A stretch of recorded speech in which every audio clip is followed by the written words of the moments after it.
Alors, sur cette séquence, comment l'évaluation va aider les EHPAD à franchir le cap, le mur démographique jusqu'en 2030, parce qu'on y est déjà finalement. Donc, pour en parler, Jean Lessy, vous êtes directeur général de la Haute Autorité de Santé. Et à vos côtés, Didier Sapie, vous êtes directeur général de la Fédération nationale Avenir Qualité de Vie des personnes âgées, plus connue sous le nom de la FNACPA. Alors, on a préparé ensemble, séparément, tout ce temps.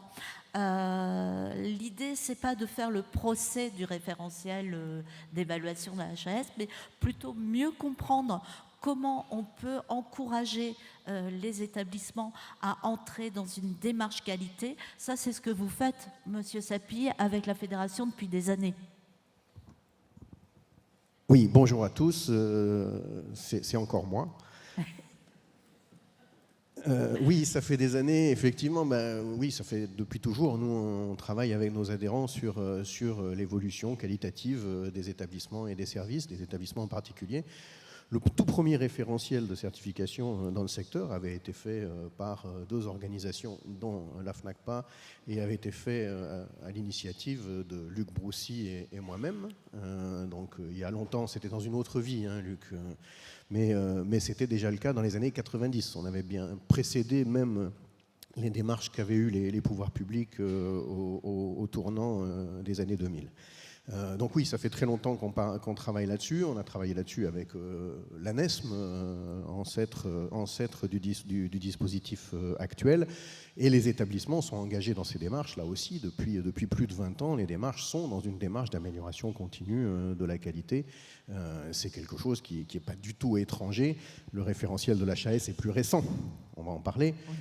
Il est plus récent. Est-ce qu'il va rendre les établissements désirables? Ça, c'est la question à laquelle on va répondre. Alors, ce point est important parce que ça montre aussi que les établissements ne sont pas contre une démarche qualité quand elle peut servir même les aider à aller vers 2030.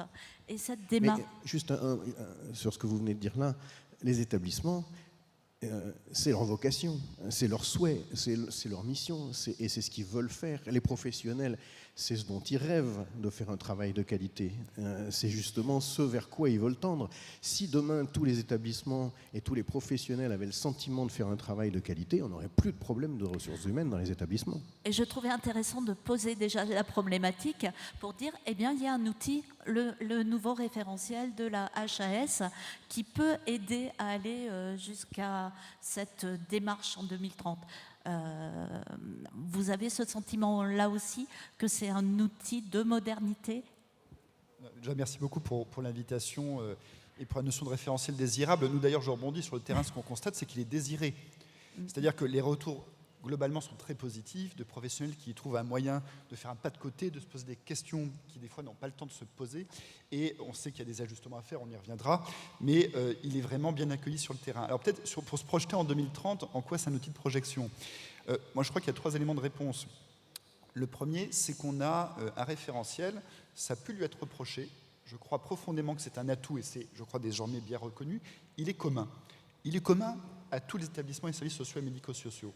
Et ça veut dire quoi qu'il est commun?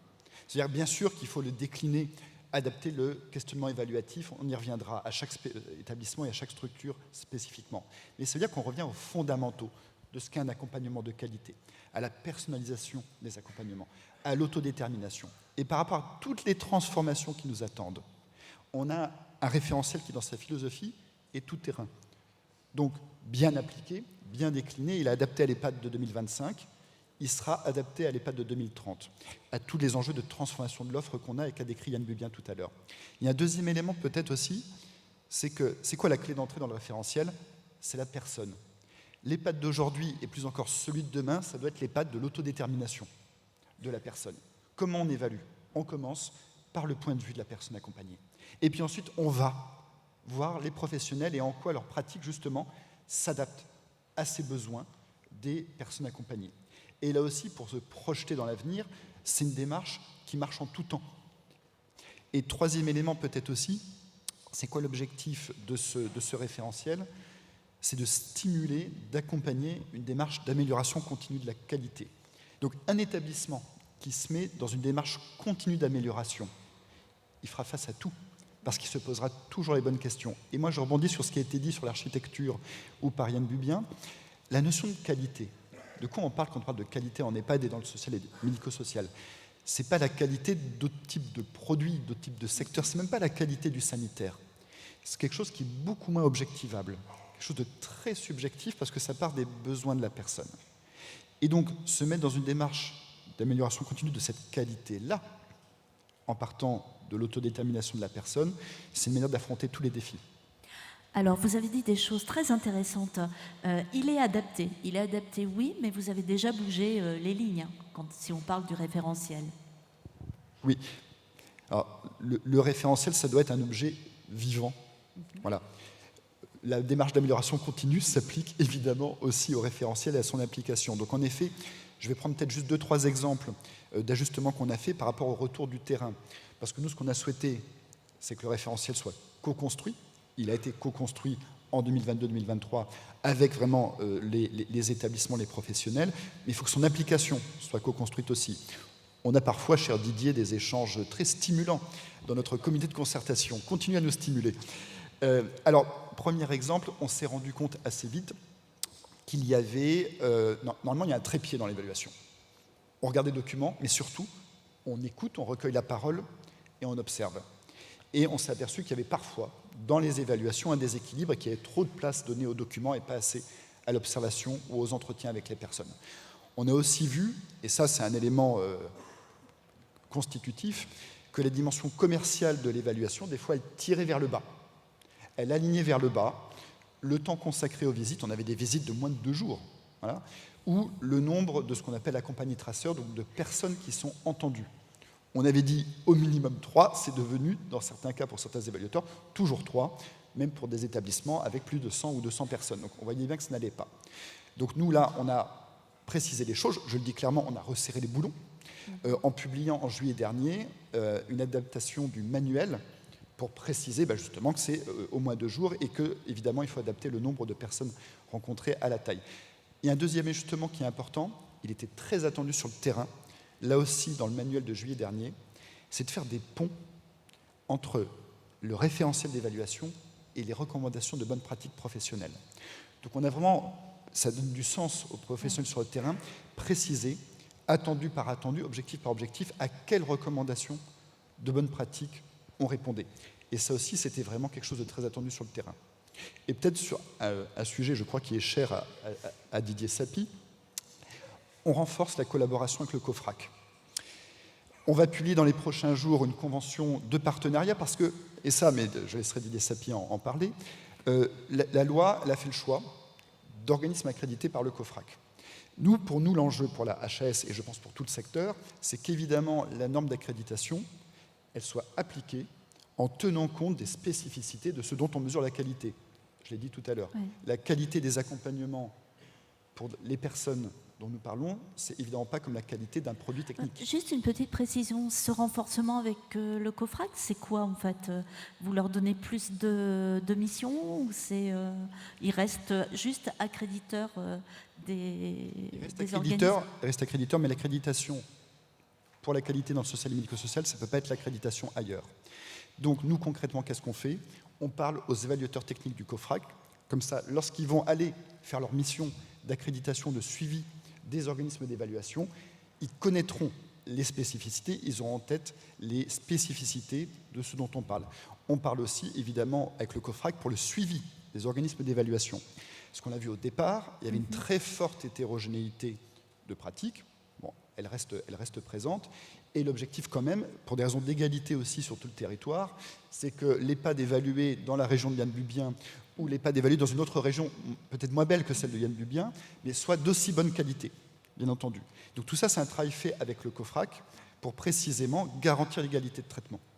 Est-ce que ça vous rassure ? Non, pas pour ce qui concerne le COFRAC, mais je vais y revenir brièvement. Le problème, c'est toujours le même problème. Sur tous les outils dont on peut disposer, et la philosophie de ces outils, l'intention de départ est souvent très bonne. Et puis il y a l'usage qu'on en fait. Voilà. Et sur ce dispositif évaluatif, l'usage qu'on va en faire est très très important pour les établissements, évidemment pour les personnes âgées qui habitent ces établissements.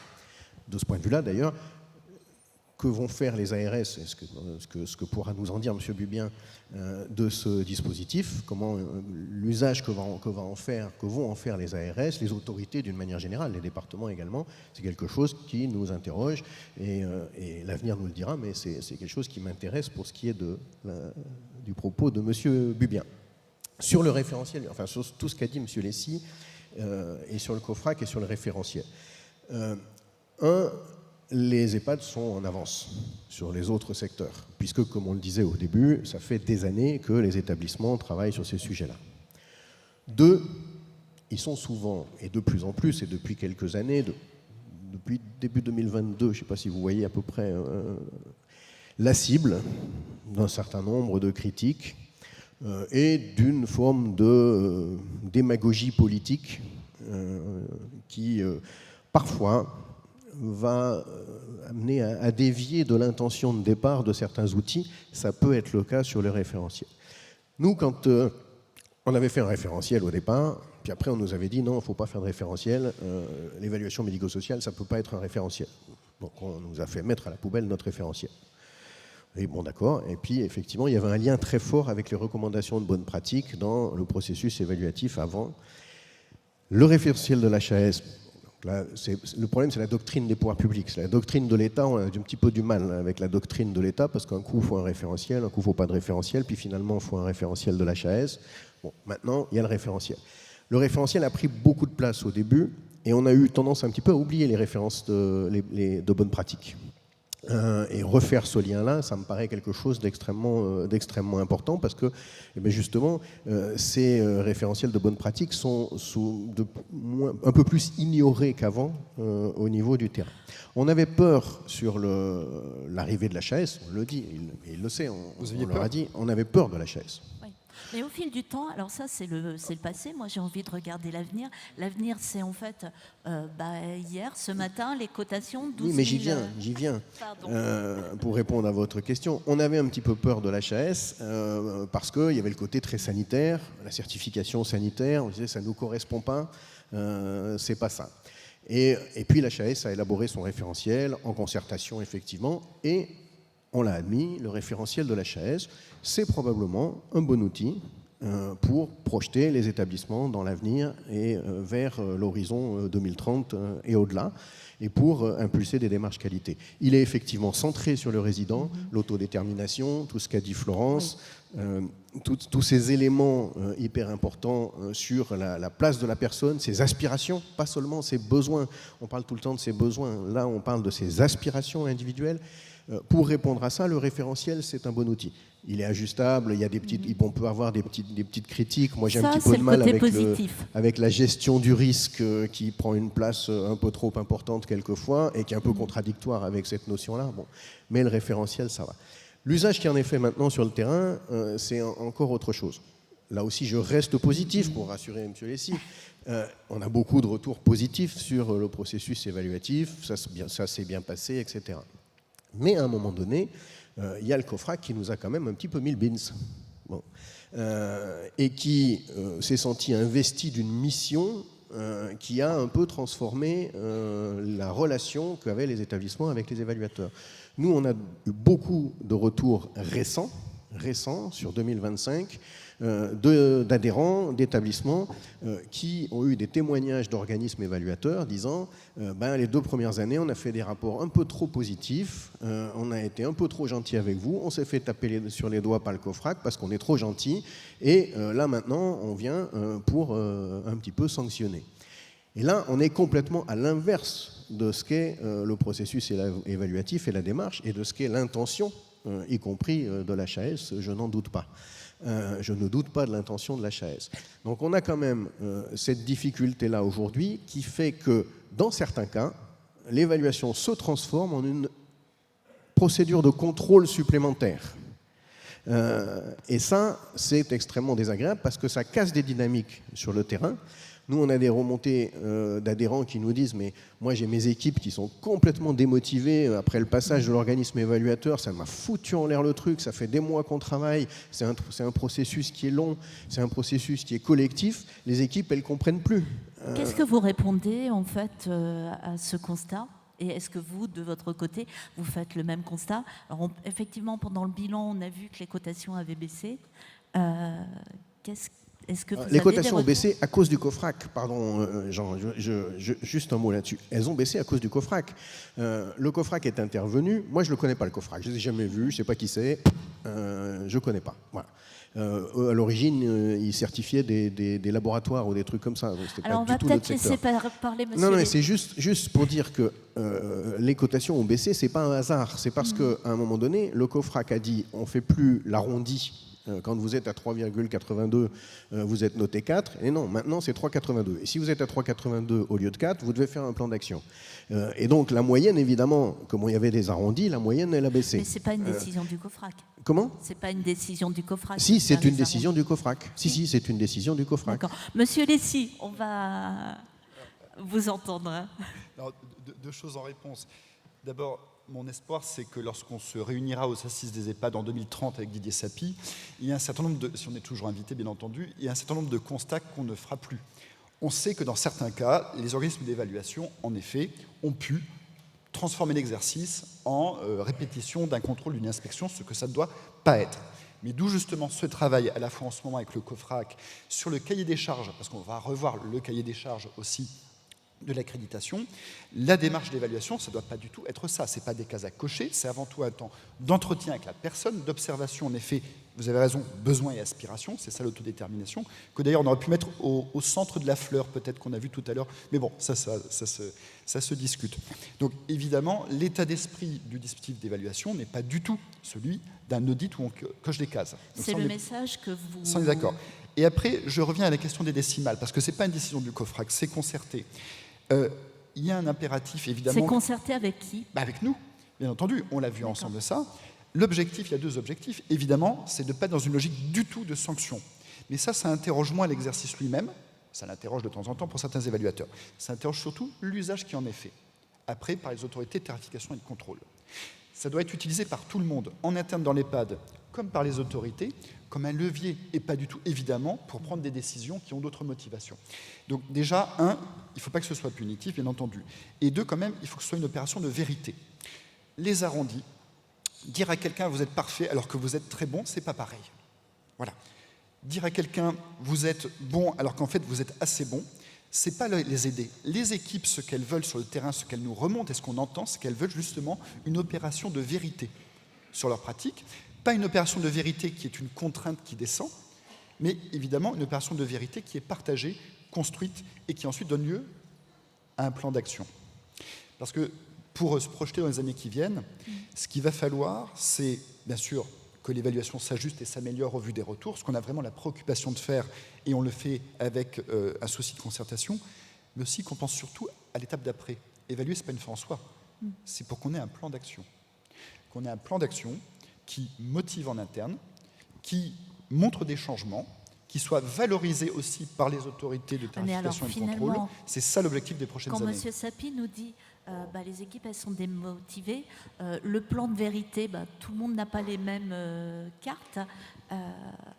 Non, c'est parce que vous avez, on a quelques cas de figure où vous avez des établissements qui peuvent être très bons, par exemple, sur la concertation avec les résidents, qui peuvent être très bons sur la qualité de vie, sur les indicateurs de qualité de vie, mais qui vont être moins bons sur des indicateurs de process. Vous avez le problème du circuit du médicament qui prend une place exorbitante alors qu'on n'a pas les infirmières pour le faire. Vous avez des petits détails comme ça qui vont venir polluer un petit peu le résultat de l'évaluation, mais l'esprit dans lequel il est fait. Si effectivement vous avez un organisme évaluateur qui fait bien son travail, normalement ce problème-là doit être modéré. Et si vous avez un organisme évaluateur qui est focalisé sur les process, ben, évidemment, vous avez des choses qui ne sont pas valorisées. Donc ça, c'est vraiment la question de l'usage qui en est fait. Mais ce qui est important, et moi je salue le travail de concertation de l'HAS, et ce n'est pas parce qu'il est à côté de moi, vous savez, tout le monde me connaît, ils savent que si je n'étais pas content, je le dirais. Donc il y a un vrai travail de concertation. L'HAS, son boulot, aujourd'hui, nous on considère, c'est d'impulser, d'initier, d'encourager, de valoriser. C'est à ça, cette démarche-là, elle vient pour moi en contrebalancer, elle est censée venir contrebalancer la question du rôle d'autorité, de police, de contrôle qu'ont les autorités, qu'ont légitimement les autorités. L'usage qu'elles en ont fait ces derniers temps laisse peut-être à désirer, mais en tout cas, il existe. Donc vous avez d'un côté, effectivement, une autorité qui a une fonction de contrôle, et de l'autre côté, vous avez une démarche qui est une démarche d'impulser quelque chose de positif qui parle aussi aux équipes, aux établissements et demain aux résidents. Voilà, ces deux démarches, il ne faut pas qu'elles se confondent. Il ne faut jamais qu'elles se confondent et il ne faut pas qu'on soit dans cette logique-là. Mais je sais que ça n'est pas l'intention de la HAS. Alors après, mais vous allez bientôt nous poser la question, et la question évidemment de la publication, de la transparence et des résultats. Alors la HAS pour moi a été transparente. Elle avait annoncé pour mi-septembre la publication des rapports et des cotations. C'est ce qui est arrivé hier ou ce matin. Hier. Donc là, on ouvre les documents et on a en fait des cotations A, B, C, D. Il y a 12 000 rapports, donc je n'ai pas ouvert tous les établissements, mais alors tous ceux que j'ai ouverts étaient en B. Et effectivement, je pense que la majorité d'entre vous se retrouve en B. Alors, je sais, pour en avoir parlé avec Didier Sapie, que ça peut poser un problème d'image, et encore, ces cotations, pour lui, c'est dites pas à ma place, je vais le faire. Vous allez le dire mieux que moi. Non, mais on est sur la commande politique. C'est pas, là, la HAS, elle est entre le marteau et l'enclume. Hein. On est tous entre le marteau et l'enclume à un moment ou un autre. C'est une commande politique qui est liée à la vague démagogique post-Orpea. C'est une simplification. Pardon ? Ça simplifie les choses. Et ça non, mais j'ai pas fini. La transparence, oui, la publication des résultats, des rapports, etc., nous, on a toujours été pour. Après, sous forme synthétique, sous forme lisible pour le grand public, parce qu'on est quand même sur des choses qui peuvent être un peu techniques. Donc il faut quand même une publication qui soit communicable et qui soit compréhensible par le grand public. Mais ça, le principe même de la publication et de la transparence, nous, on est d'accord, bien entendu.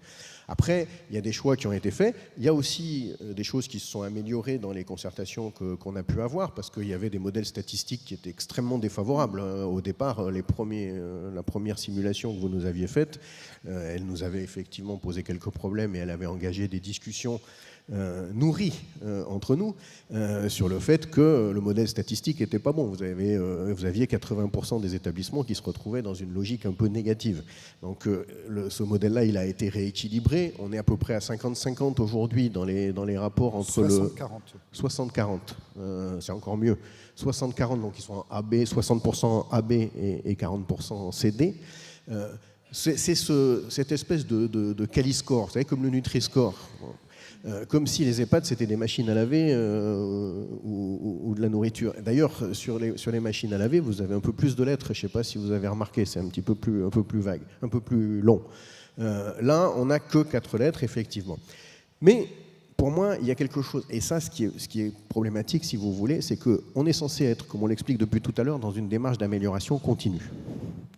Et on est sur une espèce de notation à l'instant T, qu'on va se coltiner pendant 5 ans sans pouvoir la modifier d'aucune manière, malgré le plan d'action, puisque effectivement les établissements qui vont être un peu moins bien notés dans cette évaluation vont devoir afficher cette notation, ce quali-score au sein de leur établissement et sur leur site internet, etc.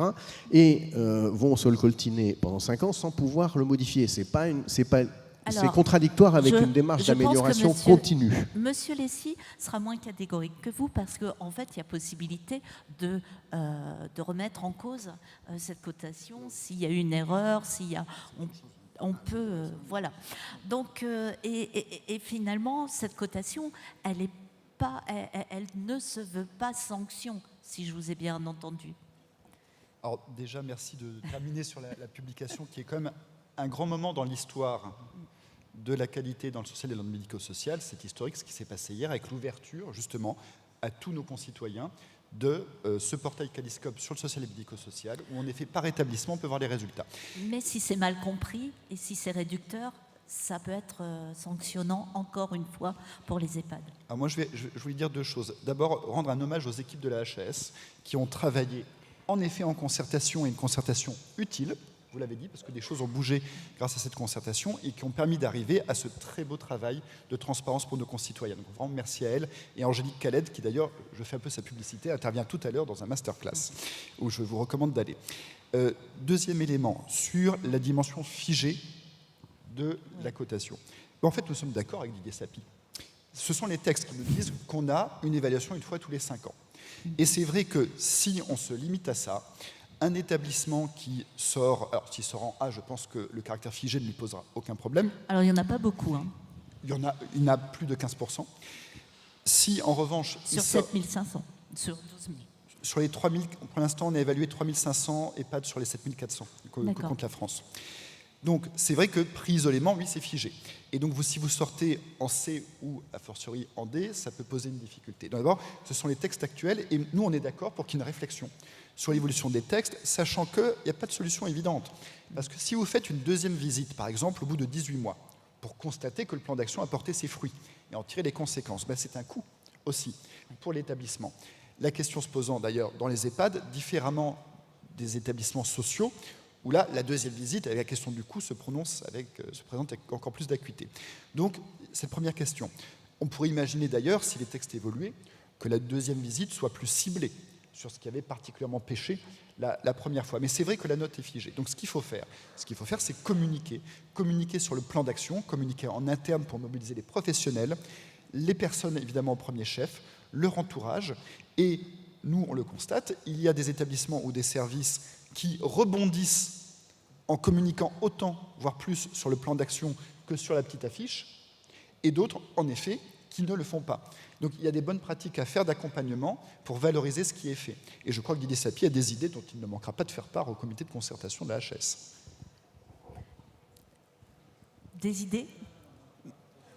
Je crois que j'ai pas trop le temps pour les idées. J'ai l'impression qu'il y a un monsieur là, il n'est pas trop d'accord pour qu'on ait un peu plus de temps. Je vous propose, là on est, c'est absolument passionnant, mais on dérape un peu trop. Donc un dernier mot de conclusion de Yann avant de faire la pause. Sur la question qui vous a été posée, que vont faire les ARS ? D'abord, cette nouvelle évaluation HAS, c'est vraiment une réforme fondatrice pour l'ensemble du secteur. Je voudrais juste dire quand même que c'est issu de la loi d'Agnès Buzyn de 2019, avec une application depuis 2023. Ce qu'on va faire dans les HAS, moi aujourd'hui, il y a un lien très théorique entre évaluation HAS et CEPOM. Moi, je voudrais que dans l'évaluation aujourd'hui, que dans les outils de gestion qu'on a avec les établissements médico-sociaux, on puisse intégrer l'ensemble des résultats qu'on aura pour mieux travailler avec eux dans nos évaluations, dans nos CEPOM et bien sûr avec les conseils départementaux.